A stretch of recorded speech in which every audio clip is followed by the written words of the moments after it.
This is Pet Life Radio. Let's talk pets.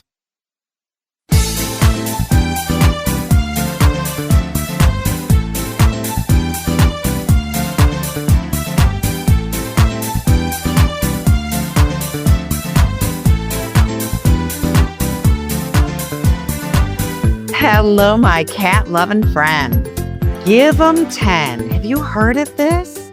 This is a program and a campaign that is out there to help all of our lives.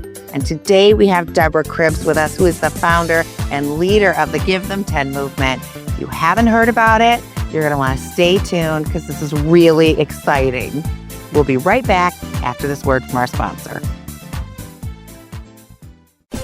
Hey, it's Linda Hall from 19 Cats and Counting. And I'm Rita Reimers from 19 Cats and Counting. You know the expression that cats have 9 lives? Well, what if you can give them one more? The Give Them 10 movement is on a mission to help give cats an extra life. How? With spay and neuter. Spaying or neutering your cat helps them live a longer, healthier life, and it helps control the free-roaming cat populations too. You can learn more about the benefits of spay and neuter and meet Scooter, the neutered cat, at givethem10.org. That's givethem10.org. Let's Talk Pets on PetLifeRadio.com. Welcome back to 19 Cats and Counting. I am your co-host, Linda Hall, and unlike normal, I am not here with my BFF and partner in crime, Rita Reimers. Unfortunately, Rita's had some yucky stuff in her life. She lost her parents, and she just wasn't quite up to it today, but she's really upset about missing it because we love this, and particularly Scooter, the neutered cat. We seriously are obsessed with him. So, Deborah, thank you so much for joining us today. So happy to be here. Start off by telling us, what is Give Them 10? Well, first I'll explain our name. Cats have 9 lives, right? Give them 10. I like that. We all want So more that's out what we're of our all cats. about. Exactly. We are only here to serve cats. I love it. That's our heart, That's where we are too. So, how you doing this? How we giving them the 10th life? Well, I'll take a step back if I may. About a decade ago, my colleagues and I, who by day are bankers, we got control of a very large private foundation that sole purpose was to care for cats. So we're numbers people, we're bankers, and actually cats in the Cincinnati area was the mission. That's a really specific mission, and it's an awful lot of money. So as business people would do, we took a look at it as a business and as a business problem. And we said, what's the problem here about cat? What problems do cats have?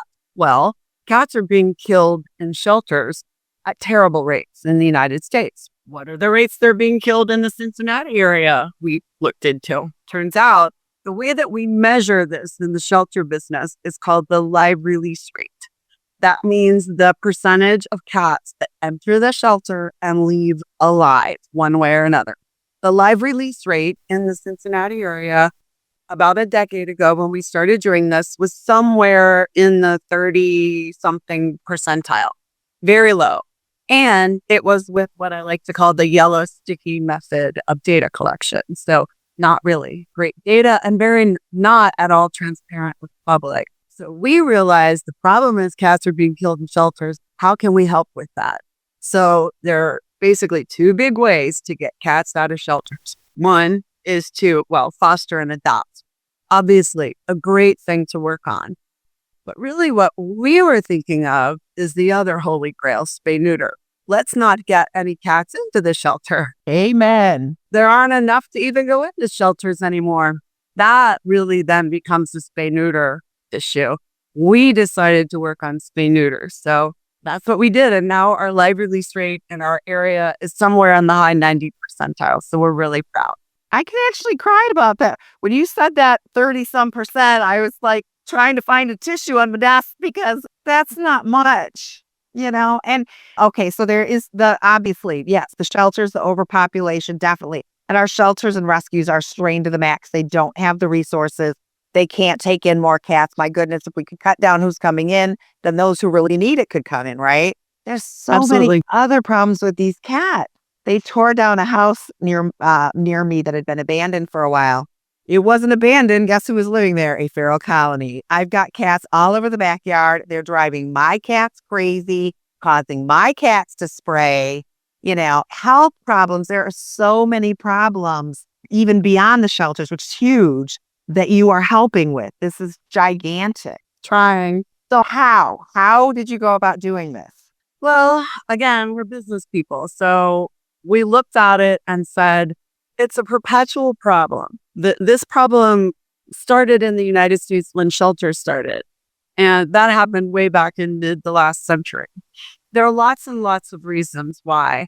But we sort of said the public doesn't understand really how many cats and dogs, for that matter, are being killed in shelters, because so many of these, I'm going to call them old-fashioned, not progressive shelters, are not transparent at all with public. So part of our resources, we decided to spend talking to the public. And that is a decade-long quest. The message has changed and adapted as we've learned and as things have been fixed. I've got lots of puns for speaker, by the way. Yeah, that was good. That was good. I almost lots missed that of one. That was good. Yeah. But that was part of it, is talking to the public. So we have created an ad campaign over the last decade that has a number of different campaigns within it. And we're really proud of it. They're really, really fun. And you say you love Scooter. He's Scooter, the neutered cat. He's our mascot. Rita and I are obsessed. Testicles, no testicles. So everybody should go online, look for Scooter online. We have a YouTube channel and our website, givethem10.org. You can always look at our suite of campaigns. But that was part of it. So let's talk to the public, because we maintain that if we don't actually fix the problem, we will continue to chase our tails, right? We have to fix the problem, and the public actually, let's just be honest, humans cause this problem. So the other part of our work is going directly and partnering with shelters. We put a lot of money on the ground with shelters, made our shelters better. We built high volume, low cost neuter centers. I mean, we've done all of that. And I tell you, we have rock star people, rock star facilities in this area for sure. And that's great. And we're so proud. And all of that is wonderful. But it really is the human part of the equation that we need to keep working on. Humans need to understand that this problem has been created by us and can be fixed by us. Exactly. And I'll say, I have said this for years. If you love cats, you should care about this. They're suffering. They're getting sick. They're getting injured. They're being born with problems. They're obviously not getting vaccinated, yada, yada, yada, yada. They're hungry. They're thirsty, whatever. If you hate cats, you should care about this problem, because you don't want those cats in your yard, right? You don't want those cats bothering you. You don't want those cats walking on your new car in the driveway. Love them or hate them, you should care about this issue. That is our latest campaign. So thank you for saying that. I love that. Yes. Spay neuter is the right answer. Exactly. Nobody wants them all. I will tell you, I came down to help Rita in South Carolina. We have seen 3 stray cats in her yard just this week, and we're just ready to cry. She lives with 18 cats. I live with 12. We cannot take in any more cats. Are they ear toes? They're not. We have not gotten really, the one I saw was not. We haven't really gotten good looks at the others because, they're feral. So, it's a struggle. But yeah, it's a huge problem. And the shelter here had gone down to what they call low kill. They were pretty much hadn't euthanized anybody in a while. They didn't want to. They'd gotten so full, they started it up again. Yeah, the volumes, Cincinnati area is pretty stable, and we're grateful for that.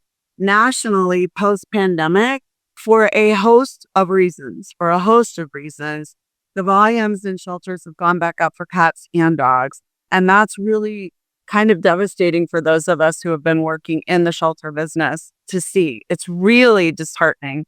And again, that's why I say we have to talk to the public about this. Like you said, even if you don't like cats, you care about this because you don't want to have cats spraying outside your house. Nobody wants that. And if they are spay neutered, they're much less likely to spray. I mean, there's a good thing for everybody. I will tell you, Rita and I are behaviorists. We work with humans who are having behavior problems with their cats. I would guesstimate 40-50% of the time, they have ferals outside and they didn't know it and they don't understand. And their cats are angry. They're fighting with each other. They're spraying. They're peeing outside the box. And we always say, exterior walls by any chance? Under windows and doors by any chance? Get a black light. Go outside your house after dusk. Walk around. See if something glows. Ding, ding, ding. People are frustrated. They've taken their animal to the vet. They are fighting this. And it's because of a cat outside. And they're always like, I never would have guessed. Ask us, Exactly. Absolutely. And they're so good, those ferals, at hiding from us. We don't know they're there. I got fooled a couple years ago. My daughter's 20-year-old cat who only lived upstairs. He only came downstairs twice a day for wet food. He walked downstairs in the middle of the day, walked into my bedroom, which he never did. I was like, what are you doing, Tiger? Walked over to an exterior wall, turned his butt around and sprayed it right in front of me. And I couldn't say anything because I know what he's doing. He's trying to protect his territory. And sure enough, I had this beautiful forsythia bush on the opposite side of that wall that was housing some feral cats. You can't blame him. It is his nature. No, exactly. I started to kind of, never mind. I can't argue with you. You're trying to protect your home. And that's the anxiety those cats are causing. The problems, we could probably talk an hour just about the problems caused by having these cats out there repopulating, right? It's insane. And it causes more problems than people will ever believe. Right. And you just said it, repopulating. Let's say if there are healthy cats, and we call them community cats, if there are healthy cats outside, as long as they're fixed right now, we're not going to go kill them. As long as they're fixed, let them live their life. They're thriving in some manner. Somebody's feeding them, or they're good hunters or scavengers or whatever. But let's try to not have them repopulate. I'll tell you, one of the cats in Rita's house, we call him Feral Larry. Larry was caught in a TNR. He's FIV positive. He is not living his best life in this house, but we can't run him outside because one fight and one infection is going to be it for him.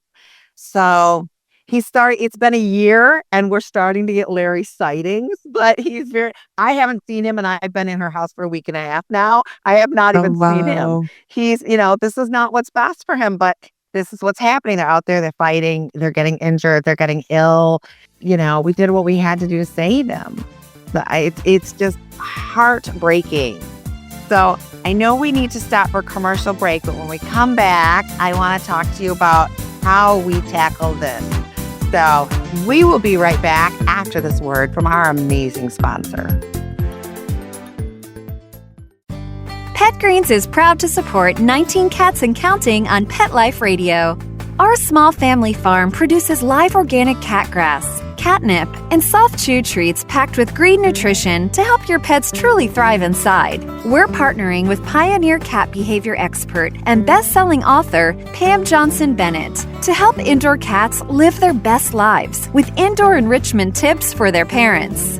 Anyone who knows me knows I am a very strong proponent for cats being indoors. But when we bring cats indoors, where I feel it's safest, we have an obligation to make sure they have a fulfilling life, that they get enrichment. And part of that enrichment is encouraging health. And a big part of that health is cat grass. Cat grass helps with the prevention of hairballs. It can help keep your cat away from houseplants. It's also fun for your cat. It's a natural behavior that your cat wants to chew, and you know that you're providing it in a safe way.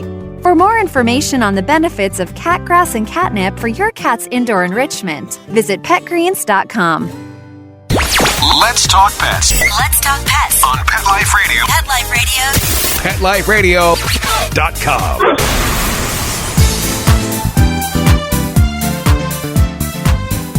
Welcome back to 19 Cats and Counting. We are here with Deborah Cribbs from Give Them 10, giving our cats that 10th life. So talk to us about TNR, because a lot of people don't know what it is. And there was a recent, you're probably aware, there's a recent I heard news about, well, not too recent, a few months ago, people fighting this, like, don't capture the cats. And have you caught on to this ridiculousness? Yeah. So there is some controversy. Talk to us about how we do this and what your answer is. Well, I don't think it's controversial, but I do know there are some national organizations who have made controversy out of it. But our point of view in the animal welfare business that I'm in is that community cats, if they're thriving and healthy, should be fixed, released into wherever it is that they're thriving, and let to just live their lives. If they are not thriving, if somebody's sick, then they need to be trapped and taken to a shelter. But TNR, trap, neuter, return, means exactly that. And we've made some kind of fun videos that we have on our website to actually show people, should be there too, how you can go about trapping a cat. And I mean, I've done it. I'm sure you've done it. It is a service to the community if you can identify a colony of cats. And it's not going to happen overnight by any stretch. But if you can capture all of them and get them all fixed, that colony will just live its life. Probably not let others in and die off someday, but at least they're not repopulating. I took in a cat from outside a couple of years ago. I tried to pretend I didn't see her there. It didn't work because my son and his girlfriend were sitting in the back lawn. This cat was a young kitten, 24 months old, maybe. Bring her in, put her in your bedroom so we can get her spayed. We got her spayed, and a little while later, I saw a very similar looking, I think it was probably her sister out of the same litter cat, and I was devastated. And I called Rita literally in tears, and I said, I feel like we're pushing back the ocean. I took in one, and there's another. But she repeated to me the rate of how many cats that one cat would end up having in their lifetime and their grandbabies and babies. And I thought, okay, I feel a little bit better now. I at least help, right? So nobody can fix this problem alone. But each one, right, that you take care of, say, I don't remember what the number was. It was like 2,000 cats or something that this one cat could be I've read different numbers, but it's thousands. It's crazy. It's a lot. And it was ridiculous. And so you do just one, right? You just want to do one. That would really save us so much. Their babies and their babies' babies and their babies' babies, right? Every spay neuter helps. We always say, because we're a funder. But there is no bad spay neuter. All spay neuters are good spay neuters. And cats are very resourceful. If they're thriving outside, again, as long as they're fixed, let them be there. They're not going to hurt anything. If they are hurting something in your world, please talk to your local shelter and see what can be done about it. Exactly. Yeah. Yeah. They're equipped. That's their life. And so I brought up feral Larry. Those cats that are truly feral, that's their life. They're wild animals. We can't just, I don't know if you see the cat behind me, but that was a cat taken in from outside too. That's Teddy. Teddy was roaming outside and a neighbor picked it up and her and her brother Jet now live here because they were outside. We didn't set out to have 18 and 12 cat, honey. They just keep finding us. Yeah, they're lucky. I'll say they're lucky. But again, you take in too, right? We had a colony as well, and then we went condo. So now we only have 2. Smart, yes. Well, those 3 cats were all taken in as kittens that, again, had they been TNR'd, we turned down cats all the time. We just got somebody needing to rehome the cat yesterday. We said, I'm sorry, we absolutely can't take that right now. If somebody had done TNR, we'd be down 3 at least. Actually, probably about 10 or 15 if I thought about it. Yeah. Well, and, people ask me, what can I do? Well, you can get to know your shelter. You can volunteer at a shelter. You can give money to a shelter. You can do all those things, and those are great things to do. But what can you really do? If you are caring for an outside cat, bless your heart. Make sure that cat is fixed. If you're feeding an outside cat, that cat is your responsibility, like it or not. I'd like you if you took that cat to the vet every year.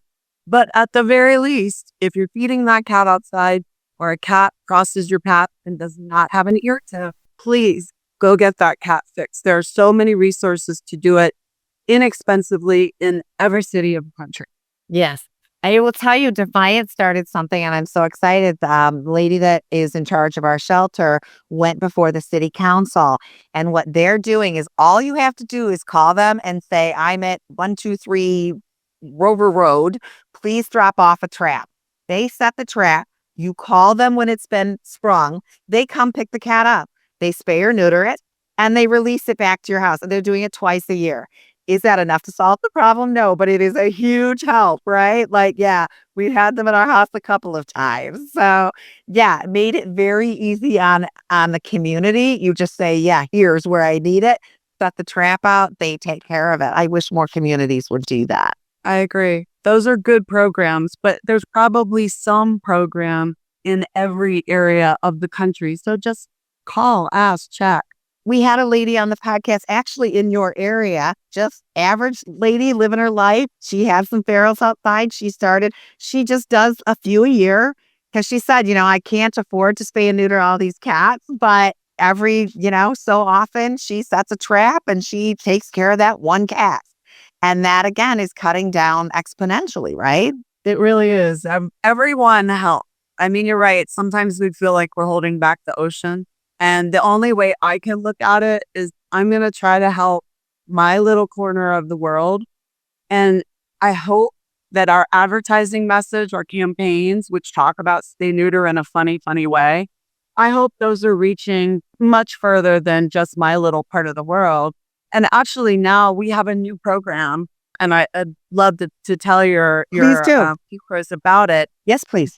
Offering our ad campaign for almost nothing, along with some marketing support. We're offering to license it just to see if Scooter can live in other cities. We love Scooter. He speaks so well. He's such a good spokescat. We want Scooter to be able to be in other cities across the nation, but we can't go put those ads in every city. So we asked for any shelter network that wants to look at our website. We say how to apply. We really want Scooter to live in other areas. So right now he's in Iowa, he's in Georgia, he's in Hawaii, on the air. So we're really excited about Scooter is very cool and entertaining. I'll tell you what, if you have no interest in this, you still go on social media, look for Scooter because he's really fun and fascinating and he's such a cool dude. So cool. And the health problems too. I'll tell you, Rita had a cat that had a heart condition and she could not be spayed. And she got pyromatra. And thank God they caught it quick enough because usually that's an end sentence, right? You get pyromatra. It's a cancer that only happens in female organs. You spay them, no problem. There's so many problems. When we brought the kitten in from my backyard, while we were waiting, it was not long after COVID. It's hard to get into the vet. And while we were waiting for her spay, she went into heat. Wow, never again. Screaming like a banshee. All my cats lost their minds, even though they're all spayed or neutered. Yeah. It was quite disruptive.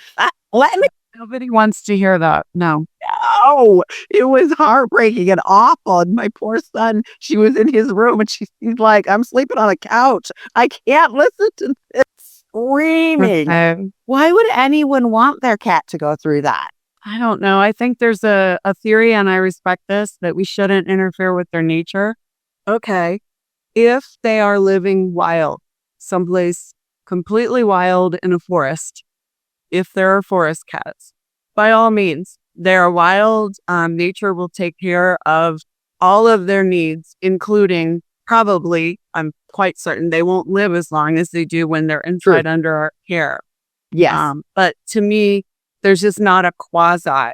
If there is a place for them to be wild, I completely understand. But that place is not in an urban area. Absolutely. Or a suburban area. But if they're under our care, then we need to all find a way to live together happily and healthily. Spay neuter is the beginning of that way. Yes. There are a lot of city and maybe county ordinances against feeding community cats. I know in Defiance there's one, and I understand it kind of because when you feed them, they come and then they populate. So that without TNR is a recipe for disaster. But again, these cats are out trying to find food. I live in a typical neighborhood with houses up against each other, neighbors can see in your window, there's not a lot of mice and things to go hunt in these neighborhoods. So we're just letting them suffer. Yeah, right? We set them up to fail if they're living in a suburban or an urban area. I very much think we caused the problem, so we need to fix the problem.